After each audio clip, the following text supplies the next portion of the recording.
Vamos a otras informaciones. El futbolista de Colo-Colo, Jordi Thompson, aceptó una salida alternativa en el juicio que enfrenta por agresión a su expareja. ¿Qué implica esto? Se lo preguntamos a Fernanda Yure. Fernanda.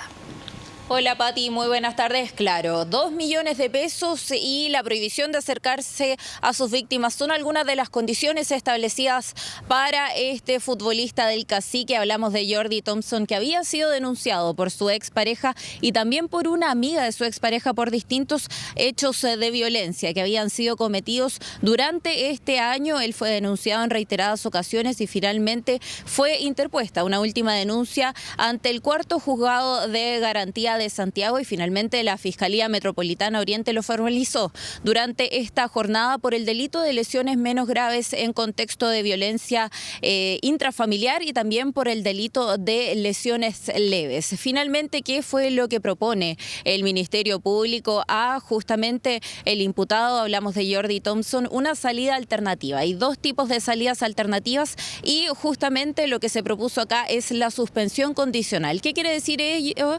Que se plantean distintas condiciones que debe cumplir este jugador, este futbolista, durante el plazo de un año. Dentro de esas condiciones estaba, por ejemplo, el pagar 2.200.000 pesos por un celular y un iPad que rompió precisamente cuando agrede a su expolola, y también otras situaciones como, por ejemplo, fijar un domicilio, la prohibición de acercarse a su expareja, también a una amiga de su expareja a la que también habría agredido y, por supuesto, no ser formalizado por ninguna otra situación y mantener esta vigilancia por un año. Finalmente, lo que sucede es que el imputado junto a su abogado acceden a esta propuesta. Esta es una facultad que tiene la Fiscalía, no es una obligación, sin embargo, una facultad que tiene el Ministerio Público y es un trato que tienen directamente con el imputado. Acá no hay injerencia, por ejemplo, de la víctima ni de sus abogados. Justamente, ¿por qué comentamos esto? Porque acá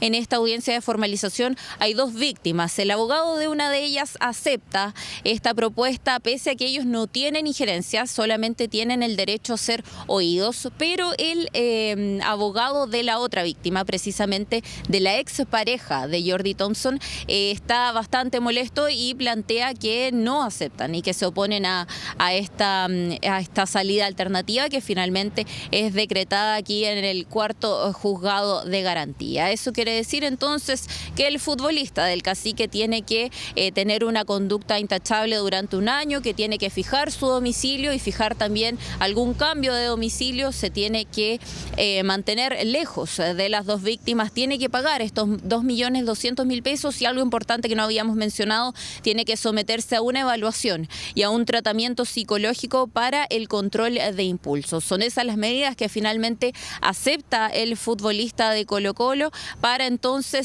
que pase este año, y si no hay ¿cómo se dice? No se cumplen estas condiciones, no pasa nada durante este año, finalmente él queda extinguido de todas estas responsabilidades penales y se suspende todo este proceso judicial luego de un año de cumplir con estas condiciones. Escuchemos precisamente lo que se plantea durante esta audiencia de formalización. Es que el tribunal decide aprobar la suspensión condicional del procedimiento de conformidad a la norma legal ya citada y se fija un periodo de observación de un año, debiendo el imputado cumplir las siguientes condiciones. Tiene la obligación de fijar un domicilio, mantenerlo informado al tribunal en el caso de que lo cambie. Además de eso, tiene prohibición de acercarse a doña Isidora Alejandra García Capot y prohibición de acercarse a doña Camila Ignacia Sepúlveda Aguat en los términos que se indicaron en la audiencia. Asimismo, obligación de someterse a una evaluación y tratamiento para control de impulso y cualquier otro tipo de necesidad en cuanto a actos de violencia intrafamiliar. Y finalmente, pagar a la víctima, doña Camila Sepúlveda Aguat, la suma de 2.200.000 pesos. Para estos efectos se le da un plazo de 15 días corridos. Se conversó previamente con la Fiscalía respecto a estas mismas condiciones.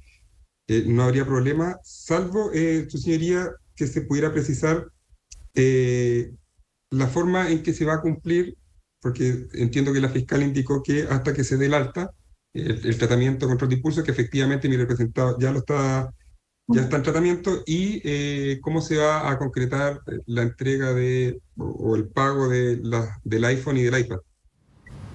Suspensión condicional de 1 año, esto implica entonces el cese de todo este proceso judicial y la verificación de que se cumplan todas estas condiciones que acaba de mencionar el magistrado y también que aceptó el abogado de Jordi Thompson. Va a someterse entonces a esta vigilancia por el plazo de 1 año, no tiene que incurrir en ninguna de estas prácticas mencionadas y si finalmente cumple con estas condiciones queda extinta su responsabilidad penal. Una situación que por supuesto no deja contenta a la víctima ni a sus abogados, que ya anunciaron que van a tomar distintas acciones civiles y también posteriormente acciones penales. Claro, pero como tú dices, Fernanda, no termina esto acá, sino que son condiciones que se colocan, condiciones que se plantean y que si no las cumple durante ese periodo de 1 año, se retoma el juicio y tendría que volver a enfrentar todo ese proceso. Así que atentos ahí a lo que ocurra. Muchas gracias, Fernanda, por la información. Buenas tardes. Buenas tardes.